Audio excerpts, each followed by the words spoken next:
Bonsoir à toutes et à tous, bienvenue sur TV7 dans votre émission le 19h Sport Top Rugby. Nous sommes ravis de vous retrouver pour une nouvelle émission sur votre club de l'Union Bordeaux-Bègles. Comme chaque lundi à 19h, nous ferons bien sûr le point sur l'actualité de l'UBB, du Top 14, de la Pro D2, en compagnie de Mathieu Dalzo. Bonsoir Mathieu. Bonsoir Dorian. Et notre invité de ce soir, nous avons le plaisir d'accueillir le centre de l'UBB, Yoram Moefana. Bonsoir Yoram. Bonsoir.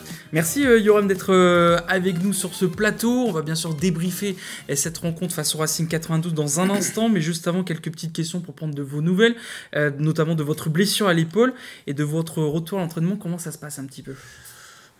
Écoutez, tout se passe bien, l'opération s'est bien passée et là j'ai 3 semaines d'immobilisation. Du coup je reste à la maison, je peux rien faire. Après, au bout de 3 semaines, là, je pourrais retravailler un peu l'épaule avec les kinés et reprendre un peu, comment dire, la course, la course notamment et la muscu, tout ça. Ça, la muscu va varier plus tard. Ouais, là, vous êtes arrêté complet, vous pouvez plus du tout, même les jambes, rien, c'est voilà, c'est. Ouais, l'épaule, c'est. Et alors, c'est pas trop dur à vivre. Hein. Justement, vous étiez habitué à beaucoup vous entraîner.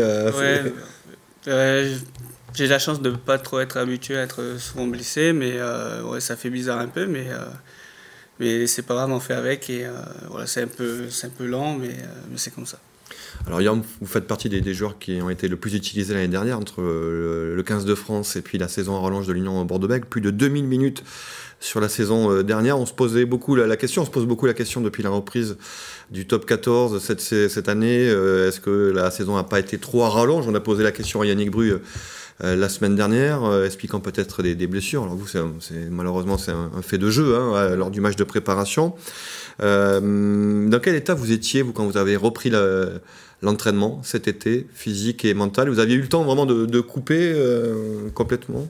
Oui, le staff nous a donné 5 semaines de coupure, mais voilà, j'ai repris les entraînements avec en étant totalement reposé. J'ai eu le temps que ce soit mental ou physique, de profiter un peu avec la famille, mais voilà, j'ai repris, j'étais content, j'étais pas fatigué, donc j'ai pu me reposer un peu, mais sinon ça allait, donc ça va. On va revenir à 100% alors. Ouais, exactement, on va revenir à 100%. Justement, on va reparler de l'actualité. C'est bien sûr ce match entre le Racing 92 et l'UBB. On va débriefer cette rencontre avec vous, Mathieu. Oui, il y a des lundis plus difficiles que d'autres pour analyser les rencontres. Yoram, merci d'être là. Vous n'étiez pas évidemment présent sur cette rencontre. On va faire vite quand même parce qu'il n'y a pas grand-chose à retenir de ce match. Peut-être, vous, Yoram, comment vous avez vécu, j'imagine comme nous, cette entame de match pour le moins difficile avec 4 essais rapidement encaissés. On se retrouve très très vite avec des points. On est à 28-3 je crois, au bout d'un quart d'heure. Comment vous, personnellement, vous avez vécu ça devant votre poste de télé ? Ça doit être difficile. Ouais, c'était difficile parce que voilà, je sais aussi, les joueurs du Racing ont bien joué aussi les coups et voilà, donc c'est comme ça. C'était dur, mais voilà, après, en seconde mi-temps, on a bien vu que l'équipe a montré un autre visage, voilà, qui nous ressemble et qui nous appartient. Et franchement, je savais déjà qu'il allait avoir cette réaction-là parce que je connais mes potes qui jouent avec moi, mais voilà, il y a juste ce petit passage là où on a encaissé. On a encaissé rapidement les essais qui nous a fait du mal. Mais voilà, la réaction du second mi-temps, même si on revient à 5 essais partout, mais je pense que le score était un peu trop large pour le rattraper. Voilà, j'aurais bien aimé avoir 10 minutes de plus et je pense que si on a 10 minutes de plus, on aurait pu aller chercher soit un point ou la victoire parce qu'on en est capable. Mais je me fais pas de soucis parce que je les connais bien et je sais que voilà, on va travailler, on va revenir plus fort et voilà, ça va nous servir pour les prochains matchs. Est-ce que vous avez revécu un peu comme nous peut-être le match à Vannes la saison dernière où on s'est retrouvé mené 29-0 assez rapidement ? Alors c'est vrai qu'il y avait un essai qui avait été inscrit par l'Union juste avant la mi-temps qui avait fait du bien, qui avait permis finalement à l'Union Bordeaux-Bègles de revenir après en seconde mi-temps et de gagner la rencontre. Alors là c'est le Racing, c'est pas Vannes, mais vous avez revécu un petit peu ça aussi ? Vous n'étiez pas aussi présent pour Vannes ? Ouais, c'était à peu près le même sentiment, mais voilà, dans tous les cas, je savais qu'en seconde mi-temps, on allait montrer notre visage, et c'est ce qui s'est passé. Mais malheureusement, le score était un peu trop large pour aller les rattraper. Mais voilà, les joueurs ont fait preuve de ténacité, et voilà, ils ont allé chercher tous les essais jusqu'à être à 5 essais partout. Ouais. Mais malheureusement, par rapport à Vannes, voilà, le score était pas aussi large que ça. On va voir effectivement la réaction de l'Union Bordeaux-Bègles. C'est vrai qu'à la 51e, il y a le 4e essai de cette équipe du Racing qui porte le score à 44-8. Cet essai-là, il fait mal. Il y avait 34-8 à la mi-temps. L'essai en début de seconde période, c'est celui qui tue tous les espoirs quasiment. Oui, je pense que voilà, si on n'avait pas encaissé cet essai-là, peut-être on aurait pu revenir et peut-être gagner. Mais voilà, il s'est passé ce qui s'est passé, et on va apprendre de ça. Est-ce qu'on peut dire, Yoram, que le Racing a joué à la bordelaise finalement, en exploitant parfaitement les ballons de récupération? Parce que si on regarde un peu le fil, surtout au début de match, ce sont des ballons perdus par l'Union Bordeaux-Bègles, donc des turnovers très très bien exploités. En général, c'est la force de l'Union Bordeaux-Bègles. Donc l'UBB a été prise à son propre jeu. Oui, je ne sais pas si on peut appeler ça la bordelaise, mais dans tous les, enfin, en tout cas, ils ont bien joué les coups. Et voilà, à chaque fois qu'ils ont eu l'opportunité d'aller marquer les essais, d'avoir juste des petites failles, ils ont su les prendre, et voilà. 44-32, voilà. Et 5 essais quand même de chaque côté, donc c'est ce qu'il faudra retenir de cette rencontre. Spectaculaire, mais un petit peu d'approximation quand même, que ce soit d'un côté ou comme de l'autre. On a pu le voir en seconde période. Justement, on va regarder les résultats et le classement après cette deuxième journée de top 14. Par rapport à la semaine dernière, hormis Lyon, tout le monde a gagné à domicile. Ça, c'est on retrouve un peu le top 14 comme on le connaît. Les autres équipes de Nouvelle-Aquitaine comme Bayonne, Pau, La Rochelle ont fait carton plein face à Montpellier, le Stade Français Paris et Clermont. Au classement, Pau est sur le podium quand même, 3e avec 9 points. Bayonne et La Rochelle est dans le top 6. Bordeaux est dans la deuxième partie de tableau à la 9e place. La prochaine journée, ce sera ce week-end. L'UBB, vous allez recevoir Montauban. Attention, changement d'horaire, c'est à 18h30 exceptionnellement pour cette journée, pour profiter de cette belle demi-finale du 15 de France face à l'Angleterre pour cette demi-finale de la Coupe du Monde de rugby. Juste avant de parler de Montauban, Yoram, est-ce qu'il y a un résultat ou une équipe qui sort un peu du lot de cette deuxième journée pour vous? Est-ce que la section paloise crée un peu la surprise en ce début de championnat, ou il y a une autre équipe qui sort du lot? Ouais, c'est vrai que la section, voilà, on voit depuis le début depuis le premier match, ils sont partis gagner à l'extérieur quand même, et on voit que c'est une équipe qui est en forme. Et je pense aussi qu'il n'y a pas que eux, il y a aussi d'autres équipes comme Bayonne, ou que ce soit Toulouse aussi, on voit que les équipes ils se sont bien préparées pendant la pré-saison, et que le top 14, ça s'annonce compliqué pour tout le monde. Ouais, chaque année on dit ça, Mathieu, que ce championnat... Il n'y a pas vraiment de surprise, effectivement. On a eu beaucoup de surprises sur la première journée quand même, beaucoup de victoires à l'extérieur. Là voilà, ça se rééquilibre un petit peu. Mais évidemment, ça peut bouger. On a vu quand même le Stade Français en grande difficulté aussi. Donc il faudra attendre quelques journées pour y voir plus clair, mais il y a déjà quelques premiers enseignements à tirer. Et avant d'ouvrir notre page Montauban, n'oubliez pas que vous pouvez remporter vos places pour aller voir le match entre l'UBB et Montauban. Ce sera ce samedi à 18h30 au stade Chabon-Delmas. Ça part comme des petits pains, on le dit à chaque fois. Donc si vous voulez essayer d'avoir vos places, inscrivez-vous sur les réseaux sociaux de TV7. On ouvre notre page UBB Montauban, comme on le disait, ce sera ce samedi à 18h30. C'est vrai que Montauban, vous les avez affrontés en match amical. Est-ce que quel souvenir vous gardez un petit peu de ce match de préparation, hormis malheureusement cette blessure que vous avez face à Montauban? Non, c'est une équipe. C'est vrai que c'est une équipe promue, et voilà. L'enseignement, c'est que c'est une équipe qui va rien lâcher jusqu'au bout.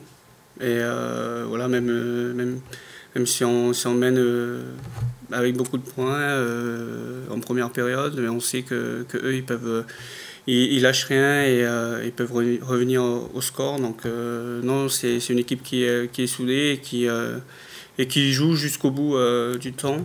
Donc il faut pas sous-estimer cette équipe, et parce qu'ils vont tout donner à chaque match qu'ils joueront. Vous avez surtout vu en phase finale la saison dernière. Vous avez gagné à Colomiers, à Brive. Ils avaient une fin de saison incroyable où justement ils s'étaient accrochés jusqu'au bout. C'est une équipe qui a l'habitude de ne pas lâcher. Il faut s'attendre à ça. Et c'était le cas aussi en match de préparation. Oui, c'est ça, parce que les phases finales de l'an dernier, je pense que tout le monde ne voyait pas forcément Montauban déjà passer contre Colomiers et moins contre Brive. Et aussi en finale, voilà, bon, ils ont montré que c'est une équipe qui lâche pas en défense, qui s'envoie totalement. Donc non, c'est une équipe, c'est une belle équipe et qui lâche rien. Et il faut faire attention. Avec un ouvreur extraordinaire en face, Jérôme Bosviel, même Fortunel, on peut le mettre aussi dans le lot. C'est vrai que pas le même style quand même. C'est pas le même style de jeu, mais c'est vrai qu'ils ont un jeu au pied incroyable, que ce soit l'un ou l'autre. Que ce soit les drops ou les chandelles, est-ce qu'il faut s'adapter défensivement à ce style d'équipe, à ce style de joueur, parce qu'on n'a pas l'habitude de voir des équipes de top 14 autant utiliser le jeu au pied, autant utiliser le drop que Montauban? S'adapter, après on a connu, il y a aussi Joris Segan qui a un gros jeu au pied, mais oui, juste des petits, je pense des petits réglages, mais voilà, après on sait maintenant que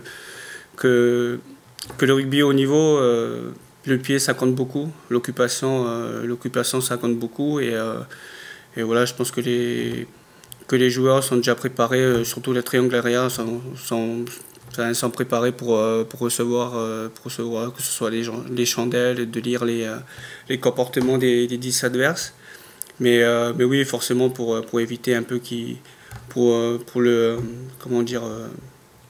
pas le laisser tranquille, voilà, d'essayer de chasser un peu pour lui mettre la pression. Mais sinon, je pense que tous les triangles arrière sont maintenant formatés et je connais Louis, Loulou, tout ça, ils travaillent beaucoup les réceptions des ballons à l'entraînement, donc je pense que tout le monde est préparé à ça. Il faudra avoir l'œil partout, Mathieu, avec ces deux snipers. Oui, Bosviel, il a marqué un drop contre Lyon, effectivement. Et puis on l'a vu surtout la saison dernière sur la phase finale. C'était un joueur qui est un vrai 10. Voilà, c'est pas quelqu'un qui va attaquer trop la ligne, même s'il est quand même assez offensif également. Mais voilà, le bon jeu au pied, qui tombe au bon endroit, c'est des choses, ça. Vous n'êtes peut-être pas trop concerné en tant que premier centre, ou c'est plutôt les coups de pied dans le dos, rasant dans le dos de la défense. Donc il sait le faire aussi. Donc oui. Ça vous oblige vous aussi en tant que centre d'avoir. C'est pas les mêmes rôles que les ailiers et l'arrière, quoi, mais défensivement c'est.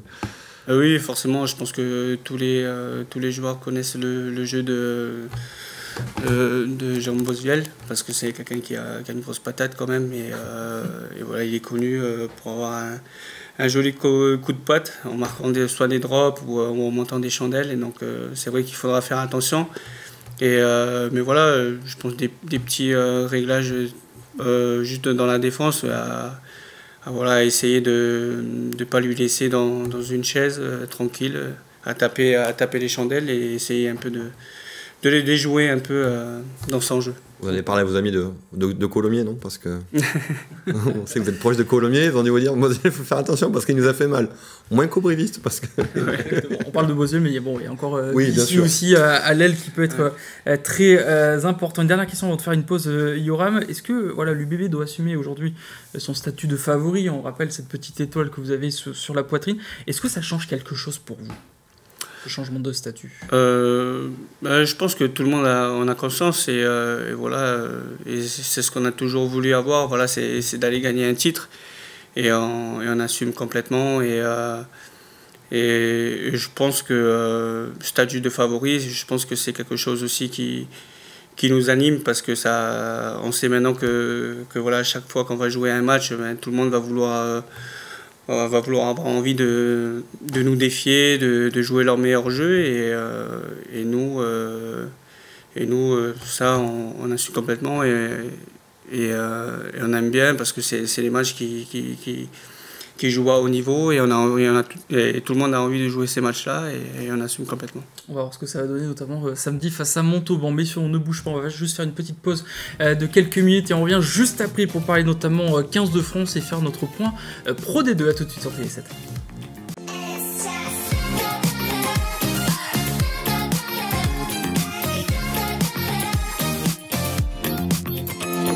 Le 19h Sport Top Rugby, comme chaque lundi soir, votre émission sur l'actualité de l'Union Bordeaux-Bègles et bien sûr du rugby en Nouvelle-Aquitaine. On va parler Pro D2 dans un instant aussi, avec notamment un focus sur l'USDAX et une interview de Vincent Hichito qui connaît très bien la maison girondine. Mais on est toujours en compagnie de Yoram Moefana qui est avec nous, le centre de l'UBB. On va parler avec vous notamment voilà, du 15 de France et un peu de vous aujourd'hui. Vous êtes un des tauliers de cette équipe de France. On sait qu'il y a la tournée de novembre qui arrive à grands pas. Comment vous assumez ce statut de cadre avec l'équipe de France? Je sais pas si je suis un taulier, mais statut de cadre, mais je me suis pas forcément dit dans ma tête que je suis un cadre, mais voilà, forcément je trouve du plaisir de plus en plus à jouer et voilà, à jouer avec les potes et à m'envoyer à fond tous les matchs. Donc à chaque fois j'ai hâte et surtout de porter ce maillot. Ça me tient beaucoup à cœur et voilà, de représenter son pays, c'est énorme. Et surtout d'avoir la chance de pouvoir le porter, mais dans tous les cas, chaque match, même si je suis titulaire ou remplaçant, je prends du plaisir à jouer les matchs et voilà, et j'essaie de m'envoyer à 100% pour aider au maximum l'équipe. On parle de statut, c'est ce qu'avait dit Yannick Bruyère, que vous êtes le meilleur français à ce poste-là. Hein. C'est ce qu'il a dit en conférence de presse hier. Hein, pas forcément le meilleur marqueur d'essai. Hein. Pas un serial marqueur comme Louis ou Damien. Bon, c'est autre chose évidemment, c'est d'autres postes. Mais voilà, c'est pas quelque chose. Le nombre d'essais, la statistique du nombre d'essais, c'est pas ça. C'est pas la première stat qui vous intéresse. Ouais, les plaquages. Non, mais je mentirais si je dis que j'aime pas marquer, mais forcément marquer un essai, ça, dans un match, ça, tout le monde a envie de marquer un essai, mais vous n'êtes pas obnubilé par ça comme voilà. Non, je suis pas obnubilé par ça et voilà, ce que j'aime bien, c'est voilà, de créer, que ce soit avec les passes ou décaler ou avoir la dernière passe, de créer des moments pour que quand Dams et Loulou ils marquent, ou même Nico aussi qui marque beaucoup. Et quand ça marque, je suis très content. Parce que je suis un mauvais perdant et j'ai envie de gagner presque tous les matchs. Et voilà, à chaque fois qu'on gagne et que Dams ou Nico ou le triangle arrière, ou même Mathieu aussi, ou Max, qui marquent aussi, même nos avants. Et ça fait toujours plaisir, mais c'est pas quelque chose que je m'attarde là-dessus. Quand vous êtes avec le 15 de France, soit vous avez Gaël Ficou à votre droite, Nicolas Deporter, Pierre-Louis Barassi ou Emilien Gaëton. C'est 4 joueurs complètement différents. Il faut à chaque fois s'adapter à ce style de joueur à côté de vous avec le 15 de France. Après, c'est s'adapter. J'ai pas envie de dire s'adapter parce que ça veut dire qu'il n'y a pas vraiment d'automatisme, mais voilà, c'est des joueurs où on s'entraîne beaucoup ensemble. Mais voilà, c'est sûr que j'ai beaucoup plus d'automatisme avec Nico, parce qu'on joue en club ensemble. Mais après, en équipe de France, on s'entraîne aussi à plusieurs, on tourne tout le temps ensemble, que ce soit Nico avec Gaël ou PL avec Gaël ou Nico. On tourne souvent ensemble et voilà, c'est des grandes personnes et voilà qu'on s'entraîne, qu'on adore à s'entraîner ensemble et c'est pour ça que j'ai pas envie de s'adapter parce que ça veut dire s'adapter sur le moment, mais voilà, on a l'habitude un peu à s'entraîner ensemble et mais après c'est vrai que j'ai beaucoup plus d'automatisme avec Nico parce que je joue avec lui tout le temps en club. C'est à eux de s'adapter à vous finalement. C'est vous le titulaire. Ça c'est moi qui le dis, c'est pas vous. Mais, on parle de l'attaque, mais l'un de vos points forts c'est aussi la défense. Hein, avec l'équipe de France, c'est quelque chose qui se travaille beaucoup aussi en amont, à la vidéo. Analyser l'attaque adverse, anticiper, ou c'est plutôt de l'instinct. Non, c'est des choses voilà que même que ce soit en équipe de France ou à Bordeaux, c'est quelque chose voilà, qu'on travaille dans la semaine par rapport aux attaques adverses et je pense que tout le monde le fait, que ce soit les équipes internationales, que ce soit l'Irlande, tout ça, je pense que tout le monde le fait, analyser les attaques des adversaires et c'est quelque chose qu'on travaille en amont. Et vous aimez ça ? analyser la vidéo. Je sais qu'en touche, il y en a qui aiment le faire. Je sais pas si c'est pour les 3 quarts, mais... les 3 quarts, après, c'est par rapport juste au lancement, par rapport au positionnement et au lancement adverse. D'avoir à peu près, de savoir à peu près un peu les placements pour savoir à peu près quel lancement ou quel endroit ils vont attaquer. Je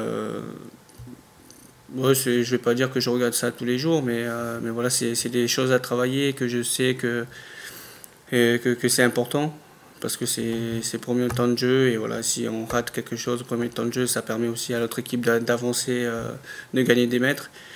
Mais voilà, en travaillant bien et bien comme il faut, ça permet aussi peut-être à les stopper et à les empêcher de gagner des mètres. Je pense que tout le monde le fait et voilà, c'est des choses qui sont importantes que ce soit pour l'équipe au final, parce que c'est important de ne pas laisser les adversaires avancer facilement. Une dernière question, on parlait Pro D2 avec vous, Mathieu. Il y a cette tournée d'automne qui arrive à grands pas. Est-ce que vous espérez y participer à cette tournée d'automne ou ce sera encore un peu juste pour vous? Je pense que c'est mort. Oui, c'est mort parce que j'en ai pour 3 mois. Et voilà, et après il y a des super joueurs voilà, qui jouent tous les week-ends et je serai largement pas prêt pour le tournée de novembre. Bon, il y aura le 6 Nations. Il faudra défendre le titre. Pour le 6 Nations. C'est encore loin, mais on espère.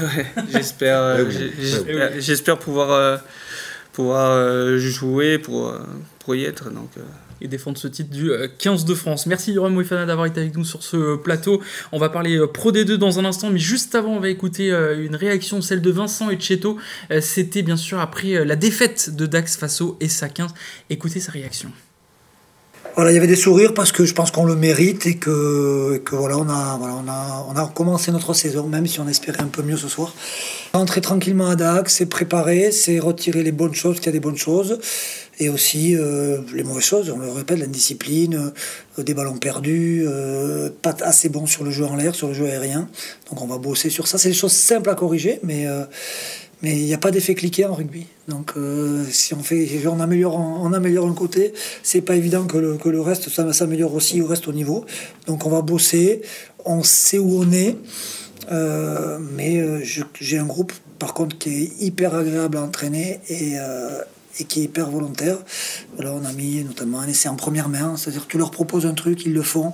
C'est toujours agréable d'avoir des joueurs obéissants dans le bon sens du terme parce qu'ils ont de la personnalité, mais ils ont envie de travailler.